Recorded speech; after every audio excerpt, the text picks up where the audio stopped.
guys, this is Kerry Ann with Kerry Ann Homes and Caldwell Banker. As I'm here today with my mortgage agent, Joe. And today we're going to talk about buying a home in Ottawa. And Joe's going to explain everything we need to know about buying a house in Ottawa. So buying a home in Ottawa is a pretty exciting experience. Ottawa is basically home to the Ottawa River, as we are basically sitting in front of right now. Some key things some key considerations when buying a home in Ottawa is that whenever, just like anywhere else in the country, whenever you're coming in at under $500,000, you actually have to come in with 5% down. And if you're going above $500,000 in terms of your purchase price, you have to actually come in with 10% down. The government has actually set up two key programs that help first-time home buyers get their foot in the door. Notably, there's the First-Time Homebuyers Plan. First-Time Homebuyers Plan allows first-time homebuyers to draw down $35,000 from their RSP under the condition that you repay it along 15 years.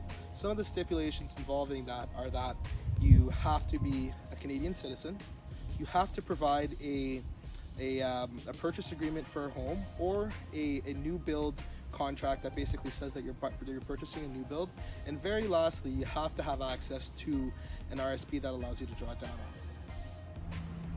Okay, Joe, so what is the first-time home buyer plan available to people to buy a house for the first time? What is it? So basically, as I touched on, the first-time home buyer plan allows you to draw down on your RSP, but there's actually another available option. It's called the first-time home buyer incentive. What that is that basically the government acts as a second mortgagee. If we can prove that you have either 5 to 10% down on a new build, or 5% down on an existing home, or 5% down on a modular manufactured home, all we have to do is basically prove that you have that 5% allocated to you in your checkings account, whether it's cash on hand, in a savings account, RSP, what have you, and the government will actually loan you that down payment, that 5%, 5 or 10%, depending on where you lie.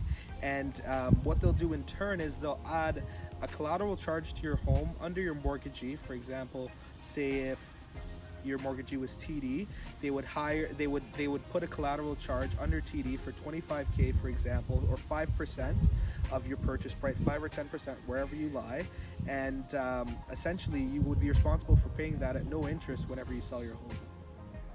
So, Joe, what is this credit score got to be for first-time home buyers in Ottawa?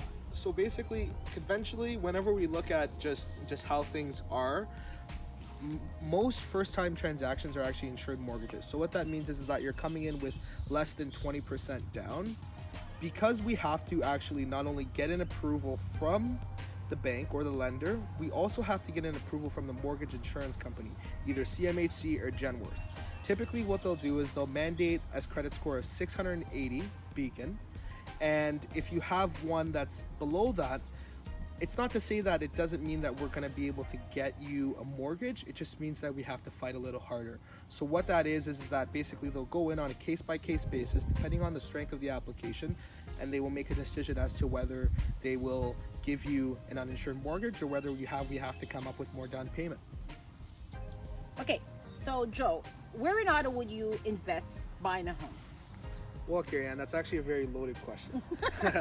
So basically, if you were a family, I would recommend whenever we're looking at marketability, and what we mean is that if we're in a situation where the bank has to foreclose on your home and they have to throw it on the market, how fast are they going to be able to sell it? So historically, population centers that are bigger than 40,000 people score high in not only growth but marketability.